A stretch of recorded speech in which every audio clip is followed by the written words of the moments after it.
3 मई 2026 को आयोजित हुई नीट यूजी परीक्षा को रद्द कर दिया गया है। बहुत बड़ा सरकार पर सवाल खड़ा होता है जब ट्रांसपेरेंसी की बात करी जा रही है। बिल्कुल, अगर सरकार सिर्फ जो हमेशा करते हुए आई है कि एक बस सीबीआई का प्रोब बिठा के 2-3 लोगों को जेल में डाल दिया, कुछ केस करवा दिया गया, तब बिल्कुल दोबारा पेपर लीक होगा।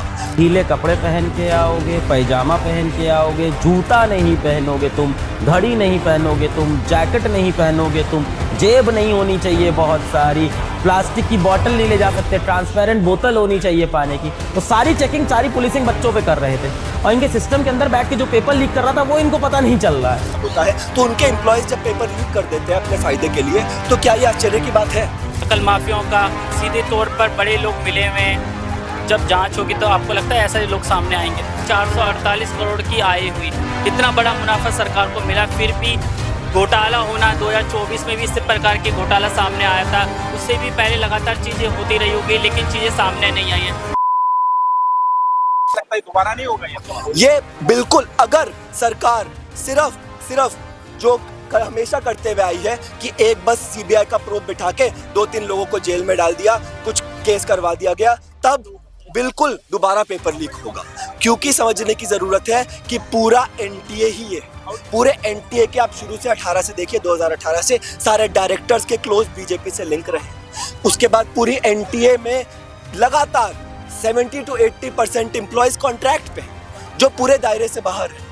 आपने पूरा एग्जामिनेशन का काम, मतलब आप सोचिए हमारे देश में इतनी बड़ी, कहने को डेमोक्रेसी में सबसे ज्यादा नौजवान अगर कहीं है तो वो भारत में है। उन नौजवानों का एक एग्जाम कराने के लिए कितने लोग हैं एनटीए में?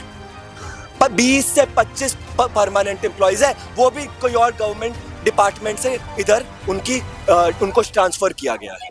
बाकी सारे लोग कॉन्ट्रैक्ट पे हैं, 120-30, और उस बाकी सारा काम तो कॉन्ट्रैक्ट वाले एम्प्लॉयज भी नहीं करते, वो प्राइवेट कंपनियों को दे दिया जाता है। ऐसी कंपनियां जिनका पब्लिक सर्वेंट होने के नाते कोई रिस्पॉन्सिबिलिटी, अकाउंटेबिलिटी नहीं है। तो क्या आप सोचे समझे तरीके से पेपर लीक नहीं बढ़ा रहे हैं जब आप ये कर रहे हैं? जब आपने पूरा सिस्टम प्राइवेट सेक्टर को थोप दिया है, जिसका पूरा लॉजिक, जिसका मकसद ही मुनाफा कमाना होता है, तो उनके एम्प्लॉयज जब पेपर लीक कर देते हैं अपने फायदे के लिए, तो क्या ये आश्चर्य की बात है?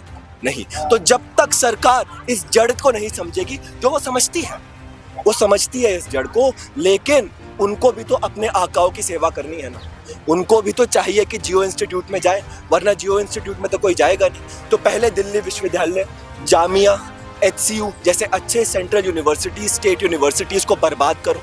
उसके बाद जिसके पास पैसे हैं स्टूडेंट्स के पास, वो ऐसी प्राइवेट यूनिवर्सिटीज़ में चले जाएंगे, वो अशोका में चले जाएंगे, वो ऐसी यूनिवर्सिटीज़ में चले जाएंगे। तो ये सोचे समझे तरीके से कर रही है सरकार, और इसलिए ही आज के समय पे छात्र, नौजवान देश के हर राज्य में, चाहे बिहार में पटना हो, चाहे गोरखपुर हो, चाहे हैदराबाद हो, इकट्ठा हो रहे हैं। आज ही हर जगह प्रोटेस्ट हो रहे हैं और होते रहेंगे जब तक हमारी बात नहीं सुनी जाएगी, जब तक समस्याओं की जड़ तक नहीं पहुंचा जाएगा, तब तक कोई समाधान नहीं निकल सकता है। वरना दोबारा कुछ महीनों में हम इधर आ जाएंगे और दोबारा से यही कहानी चलती रहेगी। हमारा भविष्य बर्बाद होता रहेगा, नौजवान हताश, निराश होकर दम तोड़ते रहेंगे, सुसाइड करते रहेंगे, और यही चीजें चलती रहेगी। क्या आपको नहीं लगता है कि जो ये नेक्सस है नकल माफियाओं का, सीधे तौर पर बड़े लोग मिले हुए हैं, जब जांच होगी तो आपको लगता है ऐसे लोग सामने आएंगे? जी, जांच, हमारे पास ठोस सबूत है कि अभी ही भाजपा के एक मंत्री का नाम आ चुका है राजस्थान में, जो पेपर लीक में इन्वॉल्व थे। लेकिन क्या कोई ठोस कदम उठाया गया? और क्या ये पहली बात है? नहीं। राजस्थान में ही कुछ साल पहले की बात है, ABVP का एक कन्वीनर पाया गया था, और उसी 15 लोगों में जिन पे जो दोषी ठहराए गए थे, उनमें से एक कोचिंग माफिया का भी डायरेक्टर था। तो ये पेपर लीक बिना कोचिंग सेंटर माफिया, बिना नेता मंत्री, और खासकर भाजपा के नेता मंत्री, बिना पॉलिटिशियंस और एनटीए के मिली भगत के बिना नहीं हो सकता है। नीट यूजी परीक्षा 2026 को करने के लिए सरकार ने 23 करोड़ खर्च करे, वहीं सरकार को 448 करोड़ की आय हुई, इतना बड़ा मुनाफा सरकार को मिला, फिर भी घोटाला होना 2024 में भी इस प्रकार के घोटाला सामने आया था। उससे भी पहले लगातार चीज़ें होती रही होगी, लेकिन चीज़ें सामने नहीं आई है।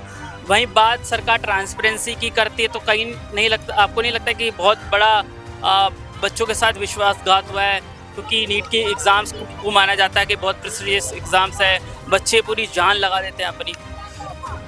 जब हम अपने भाइयों बहनों से बात करते हैं, छोटो हमारे जो ब्रदर सिस्टर्स हैं जो तैयारी कर रहे हैं, 10 साल 12 साल की उम्र में एक बच्चा सपना देखता है तो वो कहता है कि मैं एस्ट्रोनॉमर बनूंगा या फिर मैं डॉक्टर बनूंगा, इंजीनियर बनूंगा। ये सपने लेकर आज के समय पे इतना कंपटीशन है, 8th 9th से तैयारियां शुरू हो जाती है। उसके बाद आप सोचिए 4 साल 5 साल की तैयारी आप करें, उसके बाद वो पेपर लीक हो। आप सोचिए आज के छात्र नौजवानों की मानसिकता पे इसका क्या असर पड़ रहा है। आप सोचिए वो स्टूडेंट्स जिन्होंने 3 मई को एग्जाम लिखा था वो क्या सोच रहे हैं। उनमें से बहुत सारे स्टूडेंट्स वो इधर भी आए होंगे, वो ये सोच रहे होंगे कि इतनी साल की मेहनत का क्या हुआ।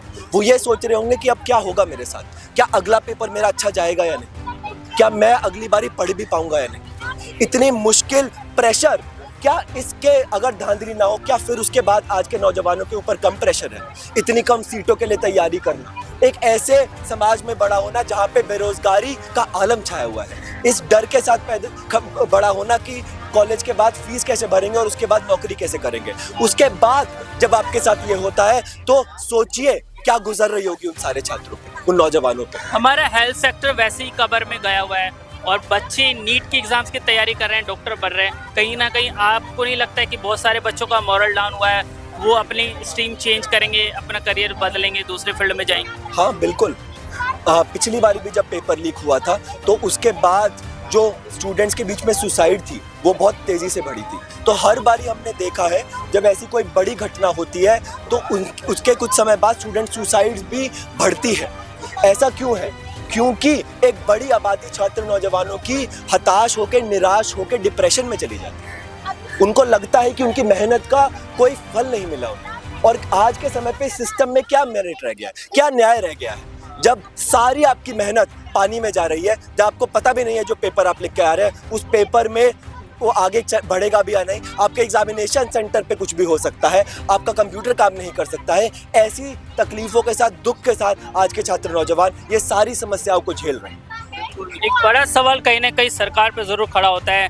जब ट्रांसपेरेंसी की बात कर रहे हैं फिर भी अगर एग्ज़ाम्स में घोटाले हो रहे हैं, नीट का एग्ज़ाम इतना प्रेस्टिजियस एग्ज़ाम्स है, लाखों की संख्या में लोग तैयारी करते हैं, बच्चे तैयारी करते हैं। इस साल आपको मैं बता दूं 23 लाख बच्चों ने तैयारी करी थी और लगभग सरकार ने इस एग्ज़ाम्स की जो हम कह सकते हैं फीस, एग्ज़ाम फीस के नाम पर 448 करोड़ कमाए और वहीं आपको बता दें 23 करोड़ पे खर्च किए गए। नीट के एग्ज़ाम के लिए बच्चा जो नीट की तैयारी कर रहा है वो लगभग 7वीं 8वीं से अपना माइंड बना लेता है, उसकी फैमिली उसका माइंड बनवा देती है कि आपको डॉक्टर बनना है।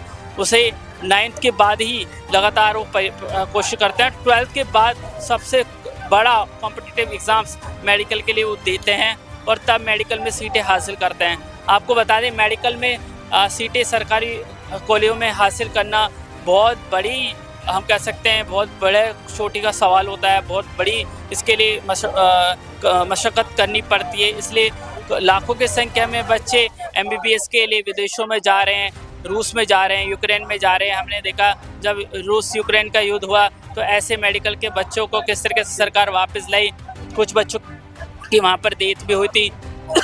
लेकिन सवाल बहुत सारे सरकार की नीयत पर खड़े होते हैं। इतनी बड़ी परीक्षा किस तरीके से रद्द की गई है, नकल माफिया किस तरीके से देश में सक्रिय हैं। कहीं ना कहीं CBI की जांच पर जो ये आईसा के लोग हैं, जो लेफ्ट के लोग हैं, उनको भरोसा नहीं है। वो चाहते हैं कि सुप्रीम कोर्ट इस पूरे मामले पर निगरानी करें, सुप्रीम कोर्ट इस पूरे मामले पर जांच करें।